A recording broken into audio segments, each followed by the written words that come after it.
लोक जनशक्ति पार्टी का गठबंधन किसके साथ होगा, इसको लेकर आज पार्टी के भीतर भी एक गहन मंथन हुआ है, विस्तार में चर्चा हुई है। दो के आधार पर लोक जनशक्ति पार्टी रामविलास ने भारतीय जनता पार्टी का समर्थन किया है।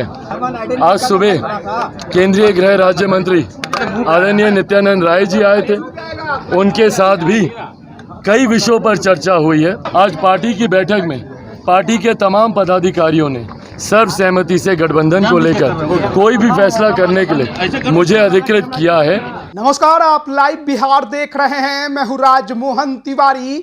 चिराग पासवान की आज सुबह सुबह केंद्रीय गृह राज्य मंत्री नित्यानंद राय के साथ एक लंबी बातचीत चली और उसके बाद लोजपा रामविलास के तमाम पदाधिकारियों के साथ चिराग पासवान ने एक बड़ी बैठक अपने आवास पर की। उसके बाद चिराग पासवान से कई सवाल पूछे गए गठबंधन को लेकर और उस पर चिराग पासवान ने भी खुलकर जवाब दे दिया है। क्या कुछ वो कह रहे हैं वो पहले आप सुनिए। गठबंधन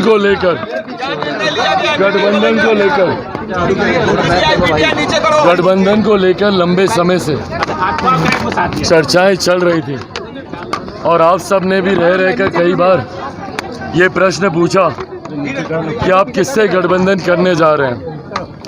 बहरहाल मैंने हमेशा इस मर्यादा को बनाए रखा कि गठबंधन की बातचीत जब तक गठबंधन के भीतर ना हो उसको सार्वजनिक करना गठबंधन धर्म की मर्यादा को तोड़ने के बराबर है।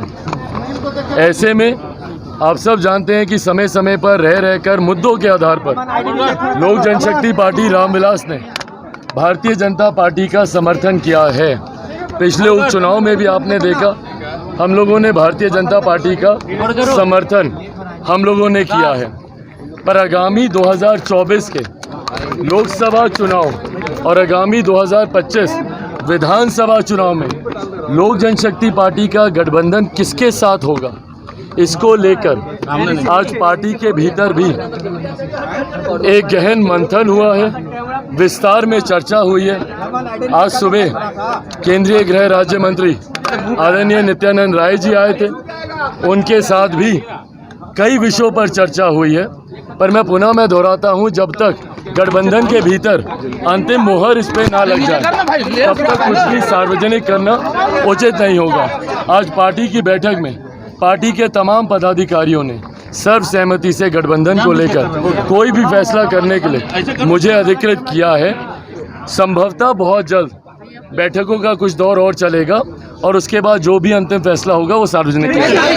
तो अभी आपने सुना लोजपा रामविलास के राष्ट्रीय अध्यक्ष चिराग पासवान को और उनकी बातों को सुनकर आप समझ गए होंगे कि चिराग पासवान की बातचीत एनडीए में शामिल होने को लेकर अब अपने आखिरी पड़ाव पर है। लेकिन क्योंकि अभी तक औपचारिक घोषणा इस पर नहीं किया गया है, चिराग पासवान ने भी इस पर खुलकर कुछ नहीं कहा, लेकिन संकेत साफ दे दिए हैं कि वो एनडीए में शामिल हो रहे हैं। और उसके बाद से ही अब ये भी कयास लगाए जा रहे हैं कि पशुपति कुमार पारस जो कि केंद्र में मंत्री हैं, उनका पत्ता भी कट सकता है। चिराग पासवान केंद्र में मंत्री भी बनाए जा सकते हैं। हालांकि इस पर उन्होंने कुछ भी खुलकर नहीं कहा है, लेकिन उन्होंने ये बात का जिक्र जरूर किया कि जब भी बीजेपी को जरूरत पड़ी है, बीजेपी के लिए चिराग पासवान हमेशा मैदान में उतरे हैं। कोई भी चुनाव हो, बीजेपी के पक्ष में उन्होंने प्रचार भी किया है, उनका साथ दिया है। और आज केंद्रीय गृह राज्य मंत्री नित्यानंद राय के साथ जब बातचीत हुई, उस पर भी गठबंधन को लेकर काफी कुछ वार्ता आगे बढ़ी है। लेकिन क्योंकि अभी बातचीत पर मुहर नहीं लगी है, इसलिए उन्होंने कहा कि अभी खुलकर कुछ नहीं कह सकते।